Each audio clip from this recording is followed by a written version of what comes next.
Great, great. Well, thank you for being here. We're so grateful for Masonic Homes of California, and particularly your Union City residents. So we're so excited to have you both here, Barry and Jeannie. And also John, welcome. We're so excited to have you here as well. Maybe we could start with you, Gary, and you could just give us a little bit of background about you. How did you end up at Masonic Homes of California? And tell us a little bit about Masonic Homes. Thank you, Jeannie, and congratulations on 60 years. I began with the Masonic Homes as a trustee, and then was convinced that as a Mason, which I am a Master Mason, I really needed to take on the role president of the Masonic Homes of California, and that has been a fantastic experience for me. It's really been a career that I love. And so just a little bit about the Masonic Homes. We have two residential campuses, one in Southern California in Covina.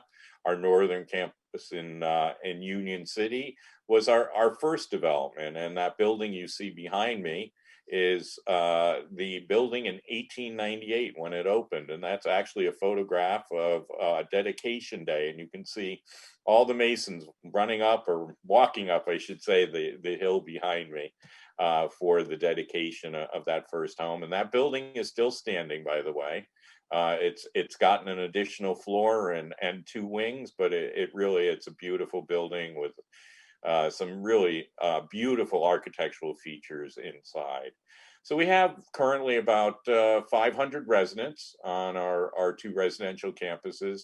But in addition to that, we serve about another 500 Masons in California in community-based programs. And we have something called the Masonic Center for Youth and Families. And that serves children with behavioral health issues. And we have two sites for that, one in San Francisco in the Presidio, and then the other site is down in Covina. So we offer a wide variety of services. Well, what was your tiptoe into acting? Oh, I started acting in Boston way back when there was not that much to do. There was corporate videos, there was a few commercials, an occasional movie might come to town or whatever, and you hope to get involved in it. You do some theater. And then I put my foot into the New York market, where that's where it's at, New York and LA. So I started getting some action in New York, and I went down there. I got sublet apartments. I never moved there full time, but I had sublets, and I would go and leave and go and leave. And I started working there quite a bit, keeping my Boston home though, always. And that's how I got into it. I just stayed with it, and all these years have just zoomed right by, What's been the favorite role that you've played? I'd have to say Gigi on The Sopranos, just because it's such an iconic show, arguably the greatest series in history. I think so, but that's what they say, and I sort of agree with them. That was the most fun for me. That has the most impact. It's the most memorable, because now that the dust has settled and it's over, it's not over. It's like the Emerson, Lake and Palmer song, "Welcome back, my friends, to the show that never ends." During the pandemic, it was like the #1 rated show for people sitting at home watching TV.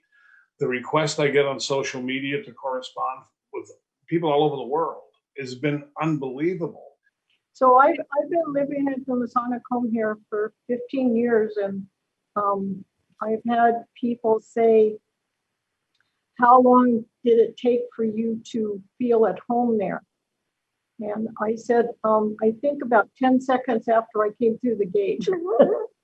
I made up my mind this was going to be my new home, and that it has been. I haven't regretted anything about it. I've been very active. I've done a lot of committees. This is my second run on the resident council. I was the first resident ever to be selected for the board of trustees, and I served for 3 years, and that was quite an honor and huge responsibility. Got to know Gary pretty well. And what are you looking forward to, Jeannie, in the next 10 years or so, aside from square dancing? Maybe that's what you're looking forward to. I'm looking forward to this particular home anyway, which is where I'm going to be the rest of my life, and I hope it's a long one. I have a bet on with one of the employees here that I will be here when he moves in, when he becomes 70, and that was a 40-year bet. So I will be 100 and something when he's ready to move in. Well, that must have been with Joseph. And what about you, Barry? The 60s. I was young, single, had my own apartment on Telegraph Hill, a red sports car, and I worked as a cameraman for a local TV station. We covered the riots over in Berkeley, the troubles in Oakland with the Black Panthers, the strikes down in Delano, and the hippie movement in San Francisco.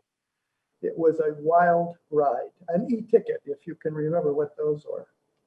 I had a 44-year career in television broadcasting and production, both here in San Francisco and down in Los Angeles. And I guess you could say, interestingly enough, my favorite transition would be retirement. So I don't have to keep doing stuff I don't want to do. And I ended up learning how to paint. I'm a visual thinker. And aside from taking pictures, of course, I like to paint and do genealogical research and watch my family grow, especially my grandkids.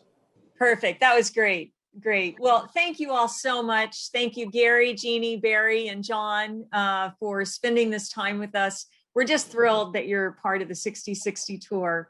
It's been such a great opportunity for all of us to get to know more about senior living. John, now you know a little bit about what it's like to live in a community. I'm ready. And you've got lots of opportunities in the Boston area, New Hampshire. I know a lot of people to help me out just in case I want to make the move to California or whatever. I got an in. Us gangsters, you got it in. You got it in. Us gangsters are always looking for an in. Hey, you're welcome. You're welcome to come anytime.